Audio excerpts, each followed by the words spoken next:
Well, it's an honour and pleasure to introduce Mary Jo McElroy, whom I first met at the Liverpool Synod in 1999. No, she might not have remembered me, but I remembered her. Then 2 synods were set up after that, one in Wales and one in England, in Leeds at the same time.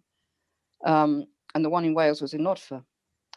Anyway, what I wanted to say was, as you can see from the introductory blurb, Mary Jo's time in Brazil, which she volunteered to go to, and she will be talking a lot about on her PowerPoint, was a deeply formative influence on her spirituality and practice, not only in Brazil, but when she returned to Nodfa, to North Wales, to the Nodfa Spirituality Centre with Patrice, her fellow sister. The inclusiveness and outreach of that community has made a huge difference to many of our lives, including Easters without benefit of clergy. Some of us have also learned to capacitar there and have been introduced to Diarmaid Merchu, who's a great friend of the community.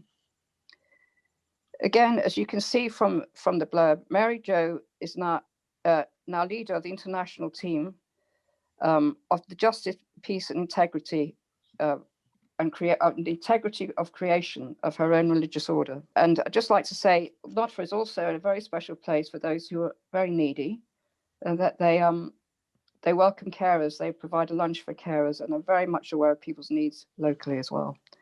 So it's a great pleasure to welcome Mary Jo McElroy. Thank you.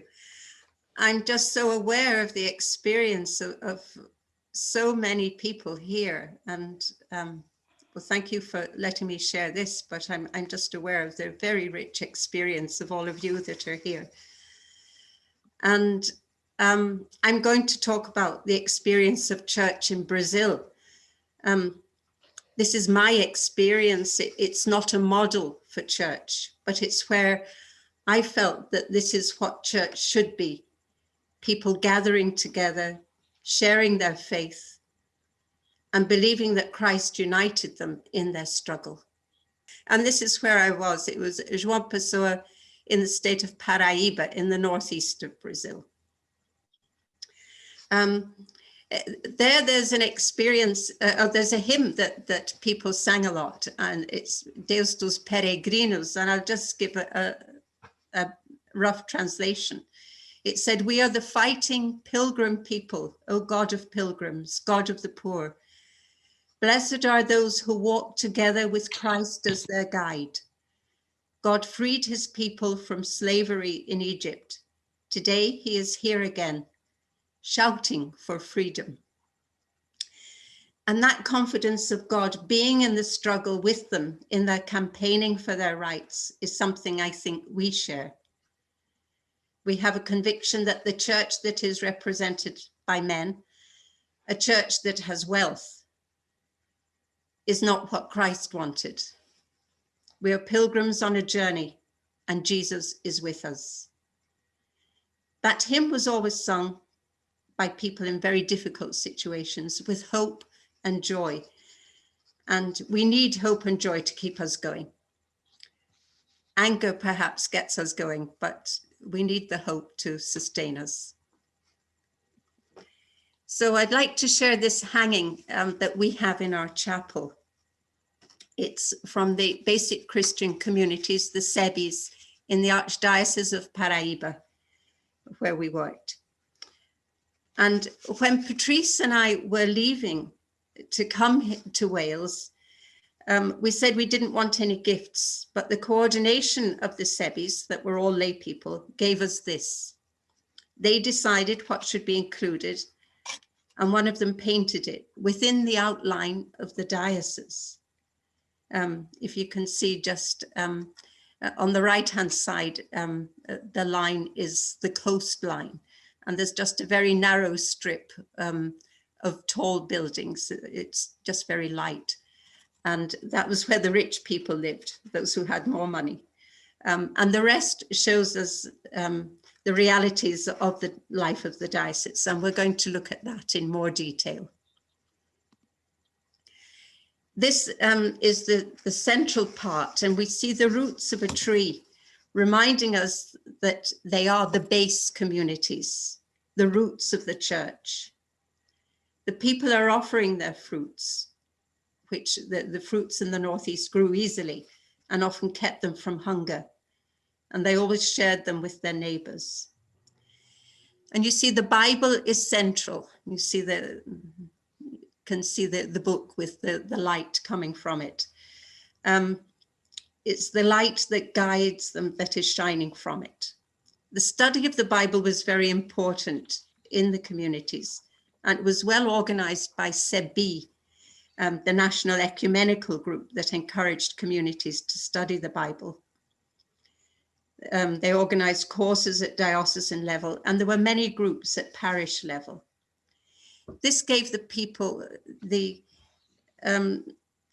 it encouraged them to be able to share, and it gave them confidence to interpret the Bible without depending on the priest's homily telling them what it was about. You can maybe make it out just on the right-hand side across, and it has a red garment on it. And this was to represent the martyrs. The martyrs were the people who were killed fighting for people's rights.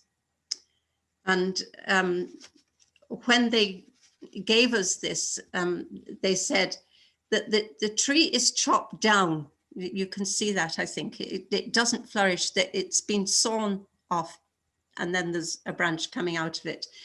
And they say that it being chopped down, that also was a symbol of the martyrs who've given their lives for others. But it's the burning bush that is coming from the trunk, the sign of God's presence with the people and the sign of new life.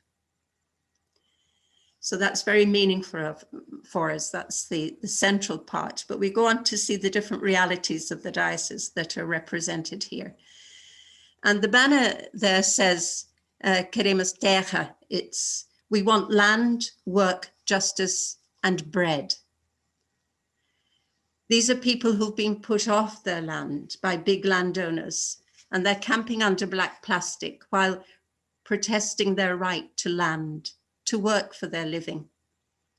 They're helped by the CPT, the Pastoral Land Commission, who were very active in the diocese because there were so many cases like this. They would pray each morning and then discuss plans for that day and shared the daily duties. But if you look closely, you can see that it's the women that seem to be doing the cooking and carrying the water. In the background, you see a house being built. This was a community effort for people in need, an action so common in the communities that there was a special word for it, mutirão. And that was when everybody would be called to come on a Sunday usually, just to join in the building of the house. And then we go on to the favelas. Here we see the people of the favelas marching. The banner says, we want good housing and education and health service. It's very small writing, the other one. It was no good writing letters and pleading. You had to gather a lot of people to go to the authorities to complain and keep returning until eventually you got what you needed. So this was what they did. They would just march and walk along with a good spirit of fellowship at these times. And then we move on to another reality, which was in the middle of sugarcane, where the plantation owners did not allow the workers to meet to pray, as they might talk about their rights. Here they're singing and praying. The cutting of the sugarcane was terribly hard work, and their pay was much lower than the minimum wage.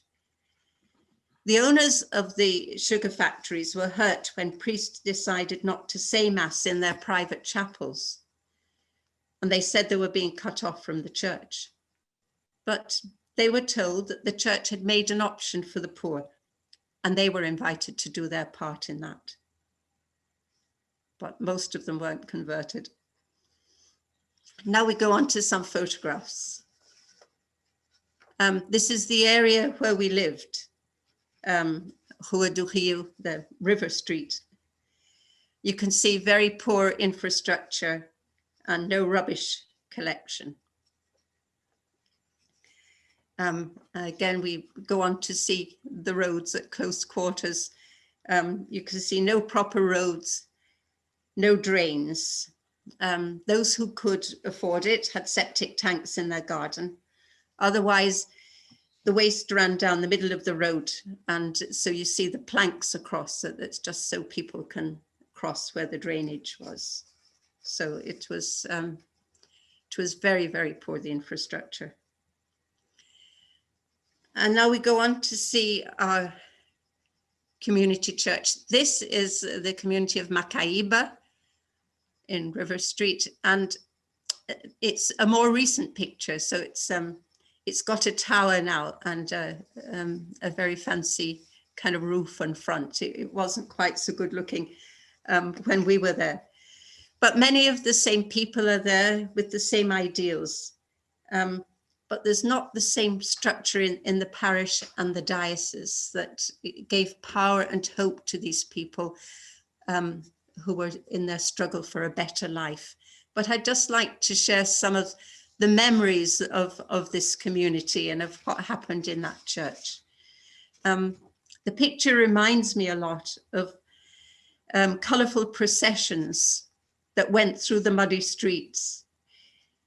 It also reminds me of Holy Thursday services when the altar, not under the altar, but on top of the altar, was filled with food to give to those who were desperately in need. And then the gospel was acted out so that everybody got their feet washed.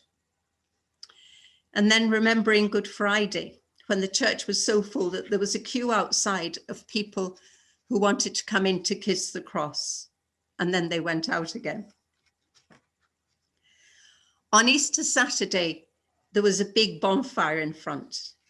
And when everyone lit their candles, there was such a huge rush to get into the church that I've never experienced excitement like that in any other church. There was no priest for these occasions.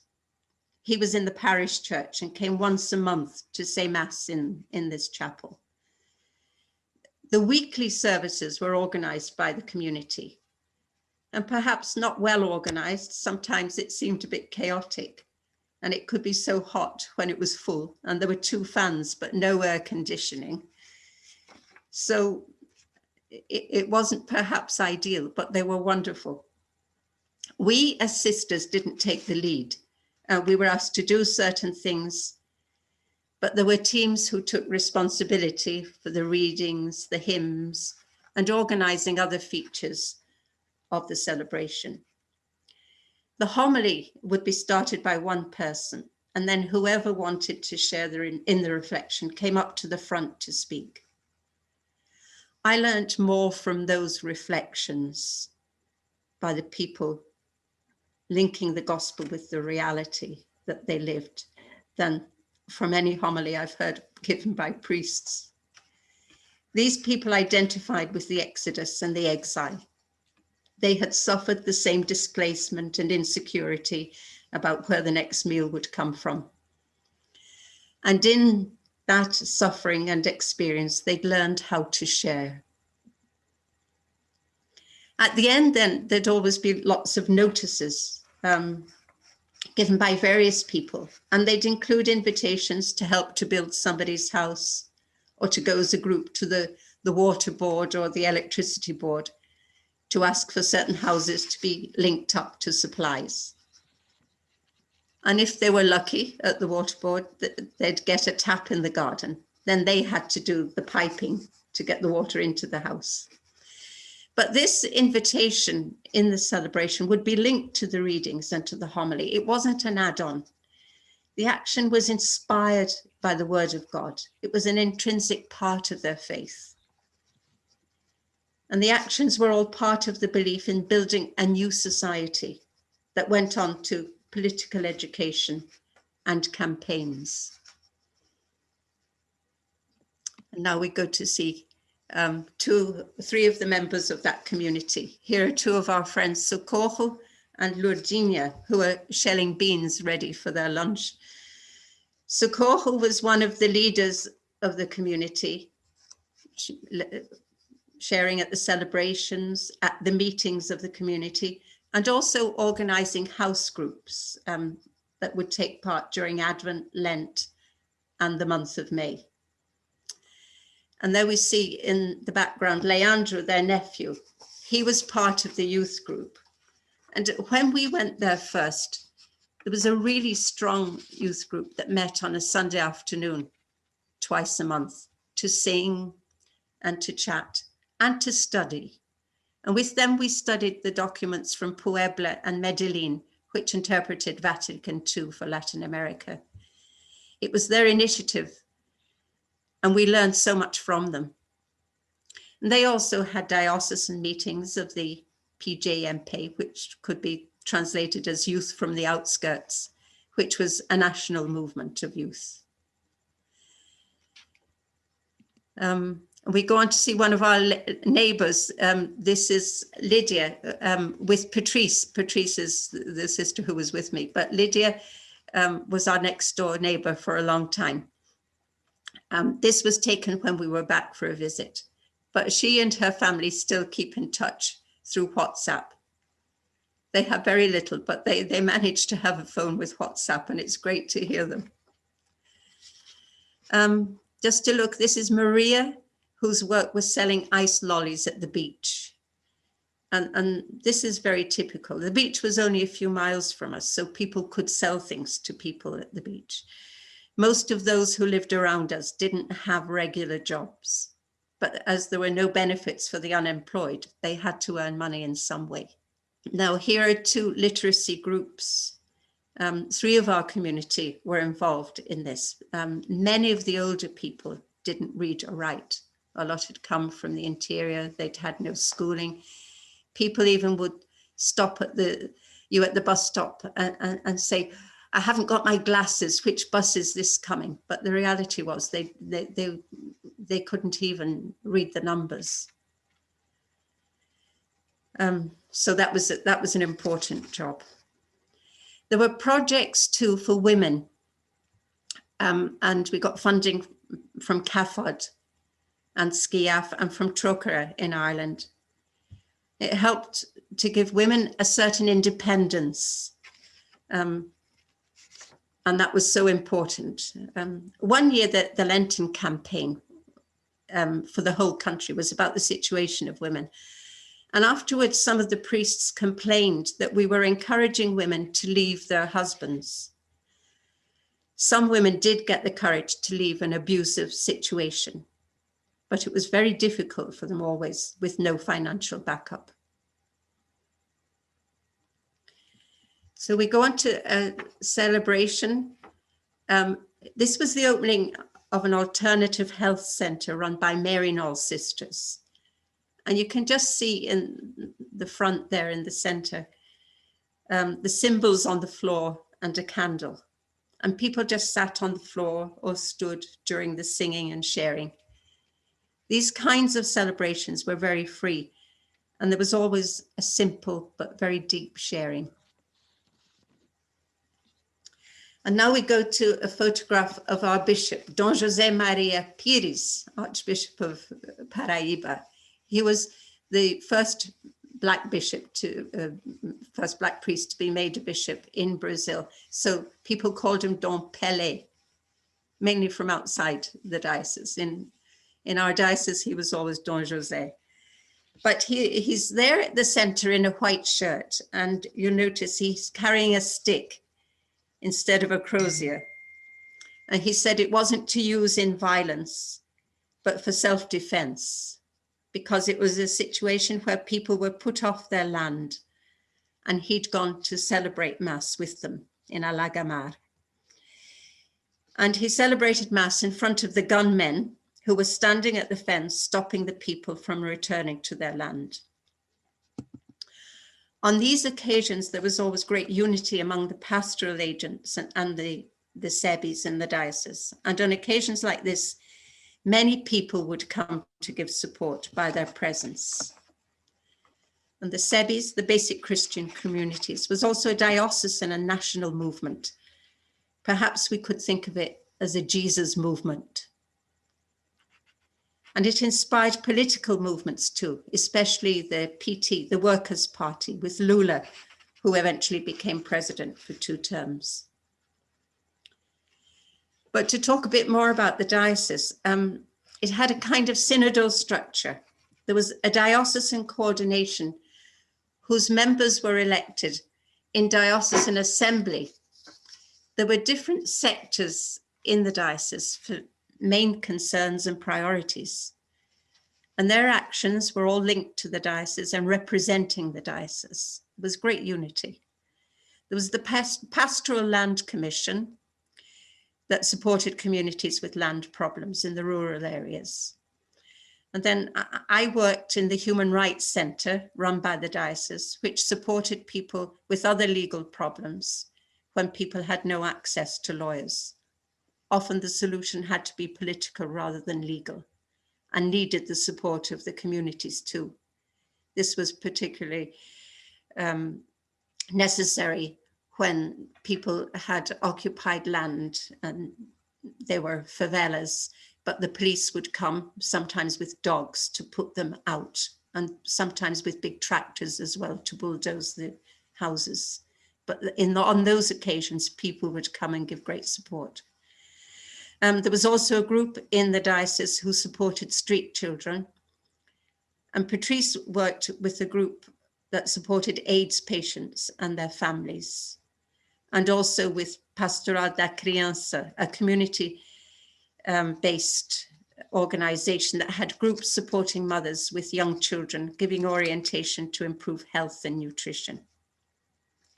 That just gives some idea of the action within the diocese. But I think for me, the important thing was that it was coordinated, people were working together, and you felt that everybody in the diocese was working with the same aim and the same heart, and very much there to help defend the rights of the poor. The next slide shows Margarida Maria Alves, one of the leaders who was killed in 1983 while we were there. She was president of the Rural Trade Union in Paraíba, and she said, "I will not desist from the struggle." And that was referring to her struggle for the rural workers. She was standing for a signed work card and an 8-hour work day for the workers. But as she said, it was better to die struggling for better conditions than to die of hunger. And she was killed in front of her husband and son by a hired gunman. And afterwards, when she'd been killed, they had some posters that were, because Margarida is a daisy, they had posters that said, you know, more Margaridas will grow. But then, unfortunately, there were so many others that were killed that they came to the conclusion that it was better to avoid death. They didn't want any more deaths in the diocese. That was a long time ago, but the struggle continues. And this is Mariela Franco, and you might have heard of it in the news here, who was killed in 2018. She was on the council of the city of Rio de Janeiro. And a lot of people believe that Bolsonaro, the president's son, was involved with others in her killing. And this is what people are saying. We will not rest until justice is done. So they're still fighting for justice, but it's very difficult. The next slide was taken at the World Social Forum in 2018 in Brazil. And it's a time when the indigenous people were talking. It was the churches, the Catholic Church, the Anglican Church and other churches that brought them together and that were supporting them. And they wanted them to tell their story. These people were being forced off their land, and they were all threatened with death. Some of them had already experienced deaths in their tribes, and others knew it was likely to happen. And a couple of them have been killed since that was taken. They were being driven off their land, so it could be given to multinationals for mining or for the rearing of cattle. So it makes us realize what it costs if we're wearing gold or silver or jewels, or if we're eating meat from Brazil. I remember one of them saying, "Now cattle are walking over the graves of my ancestors." At the same forum, there was a demonstration against feminicide and racism. And this was the day after Marielle was killed. And it was just so powerful, you know, all those women there protesting, but realizing what danger people were in, especially if they took on any political status and fought for the rights of the people. And that's just 2.5 years ago. So I'm going to stop talking about Brazil now and say a little bit about Nodfa. We moved to Nodfa to give an idea of some of the liturgies we've had. First of all, with Women, Word and Spirit. And some of you will remember these, especially the celebration of Easter. When we divided into groups to prepare different parts of the liturgy. The lower photograph was taken on Good Friday of the year when there was foot and mouth disease. And I know it's not very clear, but you can see that the women on the ground there behind the wall, they're representing all the sheep that were being killed. That was to remember on Good Friday. On Holy Saturday, there was a huge bonfire on the next slide. You can see the smoke from the bonfire. So it was, that year, it was a very big bonfire. And then on Sunday morning early, we came together to look for the risen Jesus with prayers and hymns. And so the celebration was all over the garden and sometimes outside and up the mountain. And then we celebrated with art and also with a festive meal. And then on the beach, and that's a group. I know you can't see, I think there's June Boyce Tillman that some of you might know on the front there. And I know some of you are there. Sue is there and Maureen, I think, and others of us. But it was a lovely end on the beach when the weather was nice. This is 2 years ago when we hosted the Women's World Day of Prayer for the World Council, the churches together in Penmaimar. And the next one is our chapel on a day for the CAFOD youth of the diocese. It was when they had a potato day that was inspired by one of the team who'd been to Peru. And then there's another CAFOD meeting. The collaboration with CAFOD during several years was very enriching. And all this is church. Here you see our grounds. We've used Laudato Si with lots of groups who come here, but this is a quote that we've been using beforehand. God created the world and all that is in it out of great love. All of nature is a window into the endless creativity, fruitfulness, and joy of God. The world is our meeting place with God.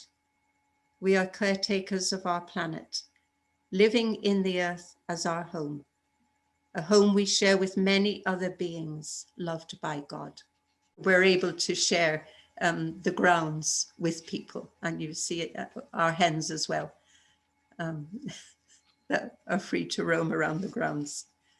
We also have people who come in and have allotments on the grounds. So it's very much a community affair. The next one that's come up a couple of times is a circle dance group. Bernadette here leads a circle dance group twice a month. And again, it's a very spiritual, it's in many ways, it's liturgical as well. When we're able to have groups, we do a lot of capacitar that Sue mentioned. Here we are with a group of carers. Capacitar is a collection of mind, body, and spirit exercises. And we share these with lots of people who come to stay. And you see capacitor in the next slide as well. Some of them are healing exercises, some are more energy giving, but something that we find very helpful. And the next one, I'm involved with the justice and peace work in the congregation, but also in the parish. There are just a few of us in the parish group, but it's this spirit and the thirst for justice and peace that keeps me going. And now you'll see Pancake Tuesday. We always have a pancake evening to raise money for refugees or others in need. And it's become a tradition. So neighbours and people from the parish always come. I don't know whether we'll be able to have it this year or not. In 2019, it was to support communities in Brazil that had suffered badly from mining disasters. And there's a community of our sisters in Brazil who've gone to a place where the people have suffered a lot because of what happened from the overflow of the tailings dam from one of the mines. And to end with, every year some school children come from an Anglican school in Cheshire to prepare for First Communion. And here it's Patrice making bread with them, which will be used in the Eucharistic celebration of their First Communion. So that's another nice image of Eucharist, I think. They making their own bread. That's the end of the slides, but I'd like to add a few more words. And some of these ideas are inspired by Dirma Tumaraku, who comes here once or twice a year. Our attitude is not one of waiting for God to come and save us, or for Jesus to be born at Christmas. If we're followers of Jesus, he's left us work to do. We're to carry on establishing the kingdom of God. Or the translation I prefer is Elizabeth Schussler Fiorenzi's discipleship of equals. Jesus didn't have the aim of building churches. The only reference to the Gospels to church is doubtful, thought by scripture scholars to be inserted at a later date. The kingdom of God is mentioned, I believe, 162 times in the Gospels. Jesus lived with the fishermen and the poor who were struggling for a better life under a cruel empire, the Roman Empire. In talking about the kingdom of God, he encouraged them in their struggle for equality and social justice. He healed the sick and in practical ways tried to make life better for those who came to him. Why was he a threat to those in power so that they had to kill him? I think they were afraid he was causing social upheaval and that the Jesus movement would take away their power and authority as more people entered the struggle for equality. We have to be faithful to the call to justice and equality, not just in the church, but in the whole of society. And why did this goal get so separated from what we know as the church? One answer could be that Constantine in the 4th century knew it was better for his goals and ideals to establish a church in the image he knew, and gave protection and money to the church in such a benevolent way that it was corrupted it corrupted the ideals of the Jesus movement. But for us now, if we're aiming for equality in the church, it's not just gender equality. It has to include social justice, equality in all senses. Yes, we want women deacons and women priests, but not to use the same model of church. We need women to do things differently. And it's important now that a woman has voting rights in the Synod of Bishops, but there's still a long way to go.